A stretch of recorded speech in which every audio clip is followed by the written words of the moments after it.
Clinical examination of an abdominal lump. For inspection, let the patient lie down supine, relaxed with the legs semiflexed. Expose the abdomen from the level of the nipples to the groins. First note the contour of the abdomen.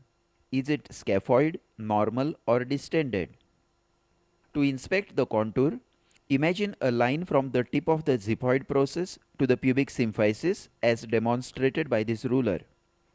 If the abdomen is concave and lies below this line, it is termed as scaphoid.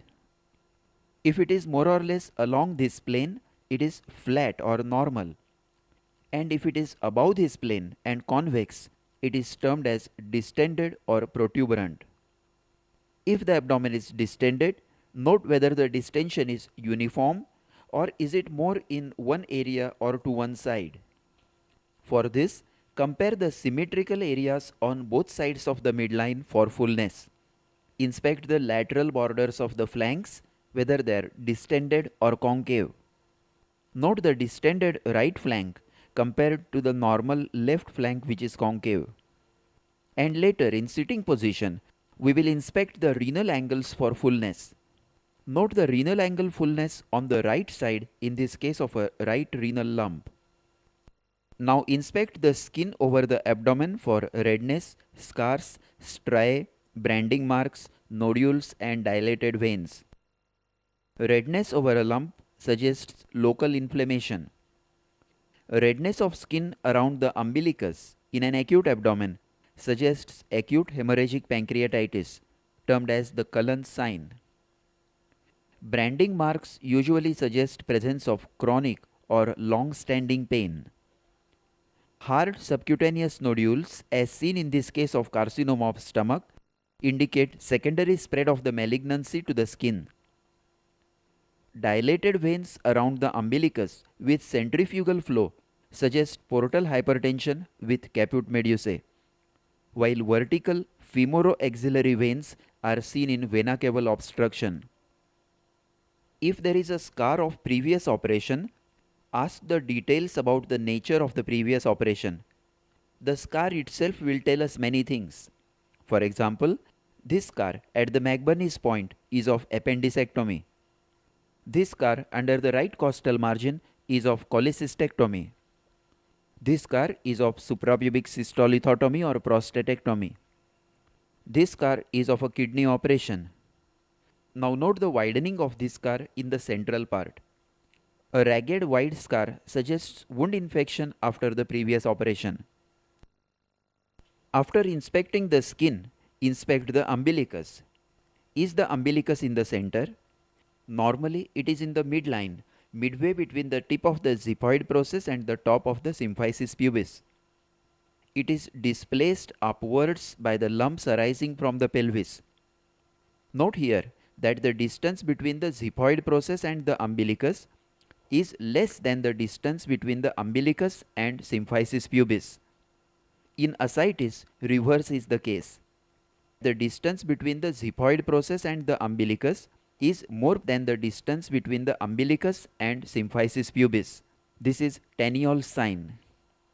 Then note the shape of the umbilicus. In ascites, it may be transversely stretched, or a laughing umbilicus, or everted as an umbilical hernia. Then ask the patient to cough and look for an expansile impulse indicating an umbilical or paraumbilical hernia. Now inspect the abdomen tangentially from the side and from the leg end for the movement of the abdominal wall during respiration and for visible peristalsis and visible pulsations. Note the abdominal wall movement during respiration and compare it with the chest expansion. If thoracic movements are more prominent, it is thoraco-abdominal breathing, common in males. If abdominal movements are more prominent, it is termed as abdominothoracic type of breathing, more common in females. In peritonitis, as seen in this case, the abdomen does not move during respiration. Note that only the chest expands. In localized peritonitis, only the affected portion of the abdomen may be immobile. If there is a visible lump, particularly if it is in the upper abdomen, observe carefully whether it moves up and down with each respiration. Note the movement of this lump with respiration. Now this is a liver with multiple nodules. Note the movement with respiration. The lumps connected to the diaphragm, that is from liver, gallbladder, spleen and stomach, move very well with respiration. Renal lumps move slightly, while retroperitoneal lumps and intra-abdominal lumps not connected to the diaphragm do not move with respiration. Then look for visible peristalsis. Note this peristaltic wave in the epigastrium moving from left to right. This is a characteristic sign of pyloric stenosis. These are visible peristalsis in the distended coils of small intestine in intestinal obstruction. And this is a step ladder pattern of peristalsis showing multiple distended loops rising towards the center, typical of low ileal obstruction. Lastly, look for visible pulsations. Aneurysm of abdominal aorta, as seen in this patient, is pulsatile. If a lump is in the epigastrium or umbilical region, that is overlying the abdominal aorta, it may show transmitted pulsations from the abdominal aorta. The lump itself is not pulsatile. These pulsations will disappear in the knee-elbow position when the lump falls away from the aorta. You should also keep in mind that in a very thin patient, even the pulsations of the abdominal aorta may be visible. Having completed the inspection of the abdomen proper, ask the patient to stand and inspect the scrotum for a testicular swelling. Note the epigastric lump due to secondaries in the para-aortic lymph nodes arising from a right testicular tumor. Then inspect the hernial orifices. Ask the patient to cough and look for a cough impulse. If the lump is arising from the pelvis or is very large, inspect the legs for edema. Then ask the patient to sit and, standing behind the patient, inspect the spine for any deformity, gibbus, kyphus, kyphosis or scoliosis. Inspect the paraspinal area for any paraspinal swelling or sinus. Paraspinal sinus or scar is very suggestive of tuberculosis of spine. Then inspect the renal angles for fullness. Note the fullness of renal angle on the right side, in this case of a right renal lump. Lastly, inspect the left supraclavicular region for a swelling due to enlarged lymph nodes. Left supraclavicular lymph nodes can be enlarged due to secondary deposits from the malignancy of stomach, colon or testis, termed as the Troisier sign. And the enlarged left supraclavicular lymph nodes are termed as the Furcow's nodes. This completes the inspection. Remember to inspect the 4 sides out of the abdomen: scrotum, hernial orifices, spine and the left supraclavicular lymph nodes. To revise, on inspection, note the contour of the abdomen, whether scaphoid, normal or distended. Look for a localized bulge, and if localized bulge is seen, note the effect of raising the neck. Inspect the skin for redness, scars, striae, branding marks and dilated veins. Inspect the umbilicus for position, transverse stretching or eversion. Observe the movements of the abdominal wall and movements of the lump with respiration. Look for visible peristalsis and visible pulsations in the lump. Ask the patient to stand and inspect the hernial orifices and the scrotum. From the back side, inspect the spine, paraspinal regions and the renal angles. And lastly, inspect the left supraclavicular region for swelling. Now let us proceed to palpation. For palpation, the patient should lie comfortably and relaxed on the examination couch with a pillow under the head and legs semi-flexed, preferably with a pillow under the knees to relax the abdominal wall muscles. Ask the patient to take deep breath through open mouth. If your hands are cold, especially in the cold weather or after washing the hands with cold water. Warm them by rubbing against each other before commencing palpation. First, note the temperature over the site of the abdominal lump, comparing it with normal, and note if there is any local rise of temperature suggestive of acute inflammation in the lump. Then palpate gently with a flat hand all over the abdomen to feel the tone of the abdominal wall muscles and tenderness. Normally, the abdomen feels soft and elastic and is non-tender. If there is tenderness, that is pain on palpation, demarcate the exact area or point of tenderness. For example, this patient has localized tenderness over McBurney's point, suggestive of acute appendicitis.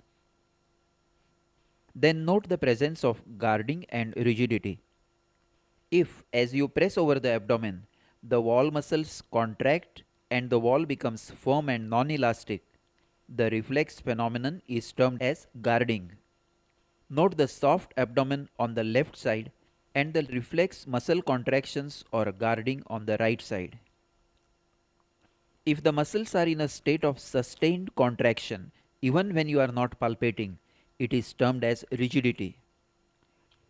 Note the board-like rigidity all over the abdomen in this patient with acute peritonitis. If guarding is detected, keep the hand over the site with gentle pressure and divert the patient's attention to some conversation. Observe whether the guarding disappears. Voluntary guarding, which is due to patient's oversensitivity or fear, will disappear if you successfully divert the patient's attention away from the act of palpation. If there is mild localized tenderness, look for rebound tenderness.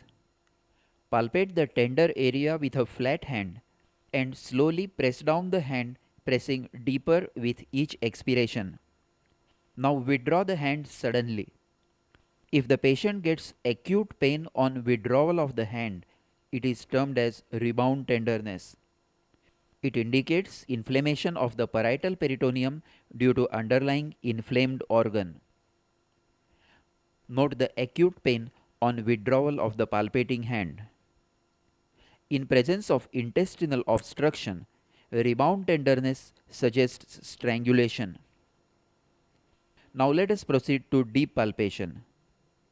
This includes a detailed palpation of the lump first and then palpation of the rest of the abdomen. Palpation of the lump. Before proceeding to the detailed palpation of the lump, first you must determine whether the lump is intra-abdominal or extra-abdominal. For this, first feel the swelling, keep your hand at the lower border of the swelling and ask the patient to take deep breaths. If the swelling moves with respiration, it is definitely intra-abdominal. If it does not move, it may be either parietal or intra-abdominal. Then ask the patient to raise the neck, making the abdominal muscles taut. If, on raising the neck, the swelling becomes difficult to feel and less prominent, then it is intra-abdominal. If it becomes more prominent and easier to palpate, check whether it can be moved side to side. If it is mobile, as seen in this swelling over the right hypochondrium, then it is subcutaneous, superficial to the muscle. And if it becomes fixed on contracting the wall muscles, as seen in this patient, then it is within the muscle or intramuscular.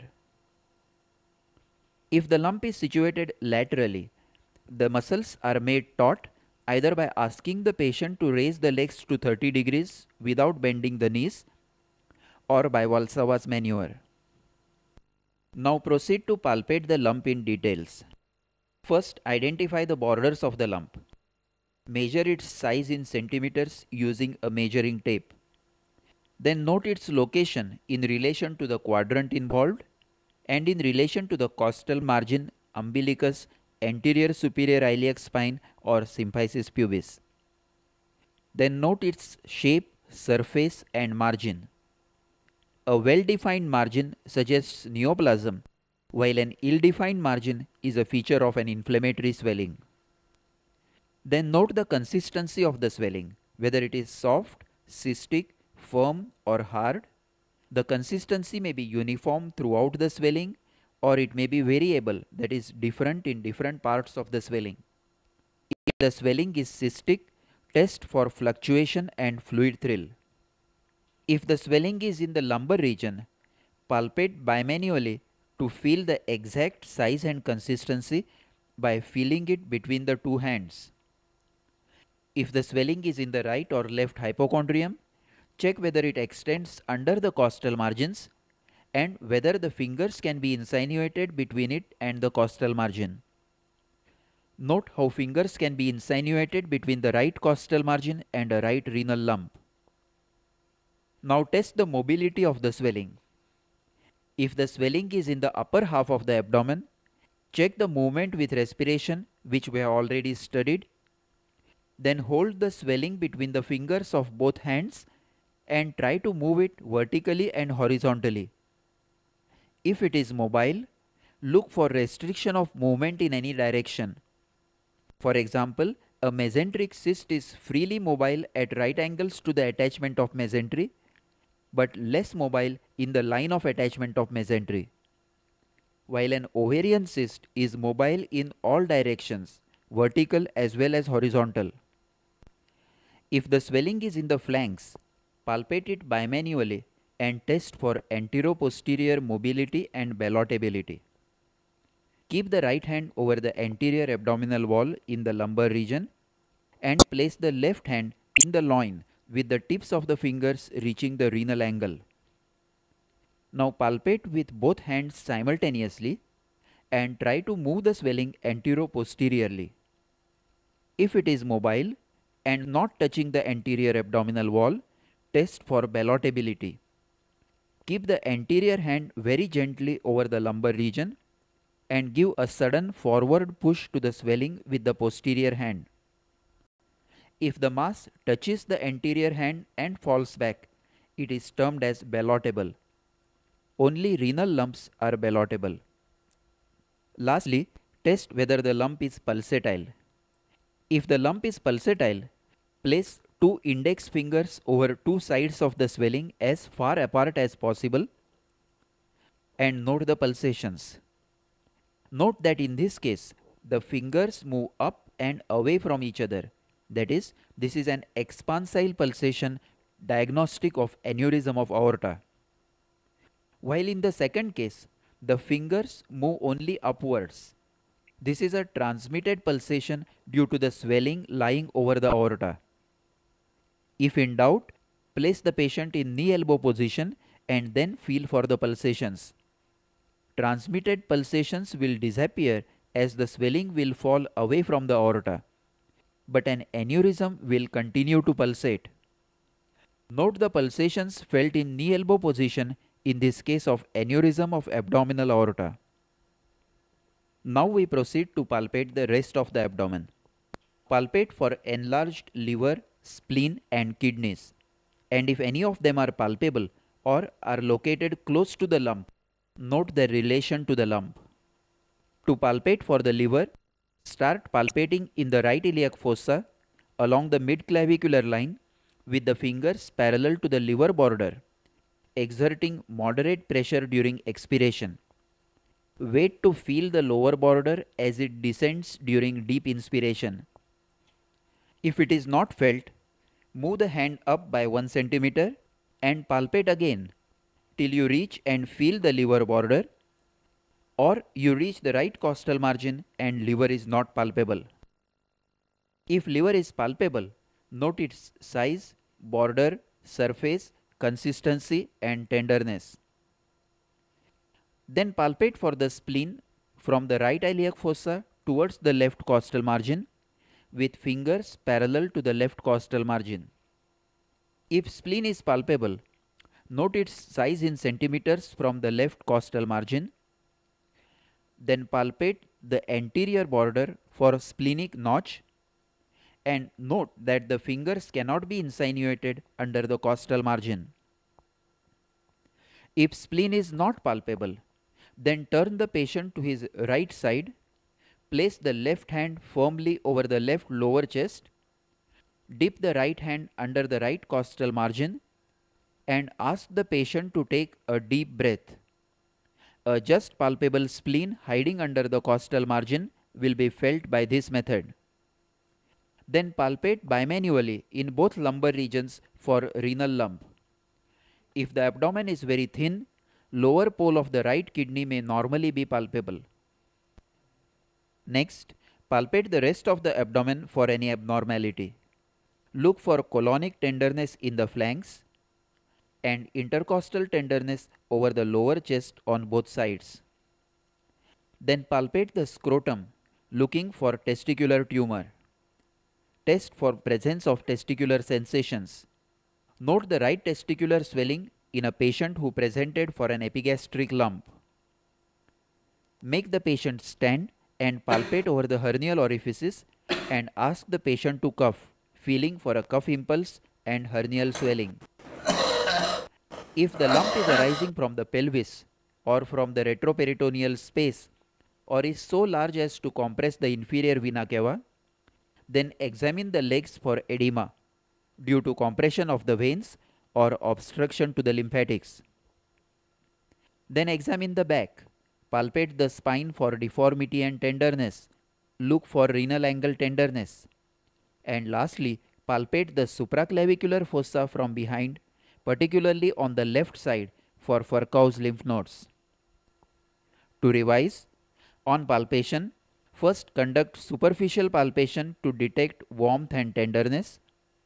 If there is tenderness, mark the exact area or spot of tenderness and look for guarding, rigidity or rebound tenderness. Then conduct deep palpation. First palpate the lump and then the rest of the abdomen. On palpating the lump, first determine whether the lump is intra-abdominal or extra-abdominal. Then note the size, shape, consistency and the exact location of the lump.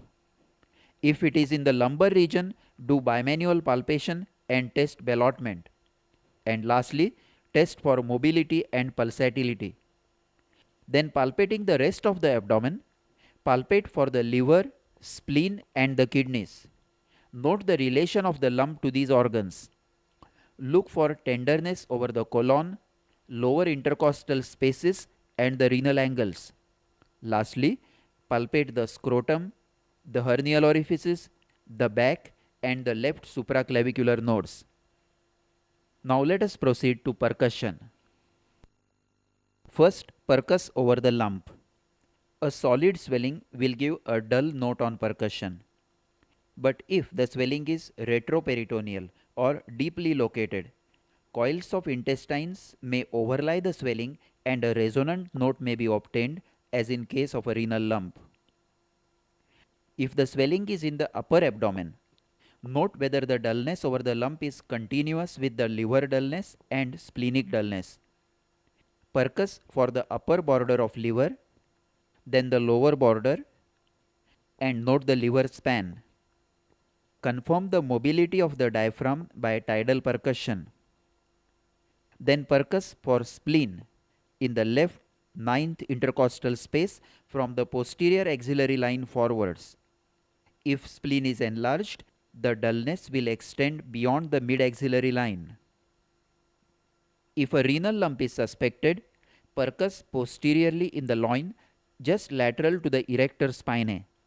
Normally, this area is resonant due to the presence of the colon. If the kidney is enlarged, the note will become dull, but in other lumps like spleen, it remains resonant. Then percuss from the umbilicus to the flanks for detecting ascitic fluid. If there is dullness in the flanks, try to demonstrate shifting dullness. Keep the pleximeter finger just lateral to the border of dullness and roll the patient over to the opposite side. Wait for 20 seconds and percuss again. If the note has become resonant, then presence of free fluid in the abdomen is confirmed. Then turn the patient supine again and demonstrate that the note is dull once again.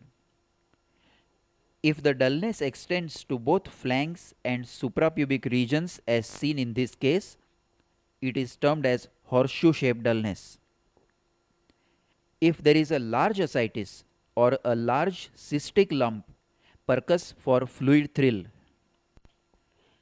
For fluid thrill, ask an assistant to press the ulnar border of his hand vertically over the center of the swelling.